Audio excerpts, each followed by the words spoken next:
جی friends, کیسے ہیں آپ؟ Al Baghdad football club technology college Satellite Town Bahawalpur کا یہ گراؤنڈ آپ دیکھ سکتے ہیں۔ بڑی اچھی ہیلدی ایکٹیویٹی یہ شام کو 5 بجے سے لے کے مغرب تک بچوں کے لیے بڑوں کے لیے ارینج کی ہوئی ہے۔ کم از کم مجھے تو اسے دیکھ کر بڑی خوشی ہوئی۔ آج کا وہ دور جب ہر وقت ہمارے بچے بڑے موبائل میں مصروف رہتے ہیں اور ان کی کسی قسم کی فزیکل ایکٹیویٹی رہ ہی نہیں گئی۔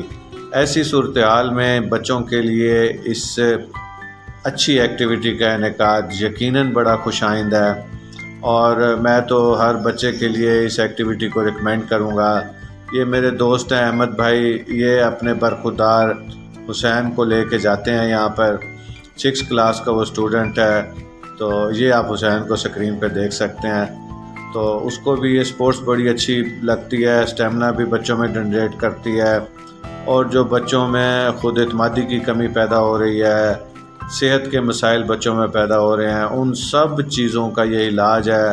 والدین جو ہر وقت بچوں کی موبائل سے جان چھڑوانے کے مختلف طریقے سوچتے رہتے ہیں، اصل میں مسئلہ یہ ہوا ہے کہ ہمارے بچوں نے فٹ بال، کرکٹ، ہاکی موبائل پہ کھیلنا سیکھ لیا ہے۔ اب بھلا موبائل کے اوپر بھی کبھی فٹ بال کھیلی جا سکتی ہے، اگر کھیلی جا بھی سکتی ہے تو وہ کم از کم صحت کے لیے بالکل فائدہ مند نہیں ہے۔ اس کا بچے کی یا کسی کی صحت کو اس کا کوئی فائدہ نہیں ہے، الٹا نقصان ہی ہے۔ تو جب تک ہم بچوں کو گراؤنڈز میں نہیں لے کے جائیں گے، اور اس طرح کی جو اپرچونٹیز جو کہیں کہیں موجود ہیں، کم از کم ہمیں انہیں اویل کرنے کے بارے میں تو سوچنا چاہیے۔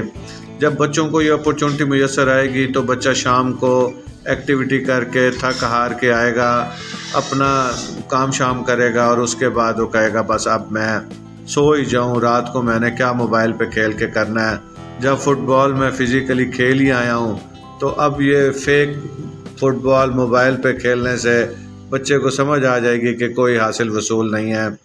تو میرا بھی ارادہ بن رہا ہے کہ میں بھی اس فٹ بال کلب کو جوائن کر لوں۔ تو نومینل سے ان کے چارجز ہیں، بچے کو بس آپ نے کٹ لے کے دینی ہے، یا اگر کچھ آپ کلب کو ڈونیٹ کرنا چاہتے ہیں تو وہ آپ ڈونیٹ کر دیں۔ تو بچوں کے لیے یہ ایکٹیویٹی مینٹین کی ہوئی ہے۔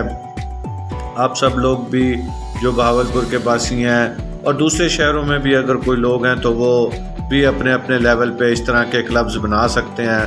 ہمارے گراؤنڈز خالی پڑے ہیں، اجڑ گئے ہوئے ہیں، تو وقت کی ضرورت ہے کہ ہم ان گراؤنڈز کو دوبارہ آباد کرنے کے بارے میں سوچیں۔ بہت بہت شکریہ، تھینک یو۔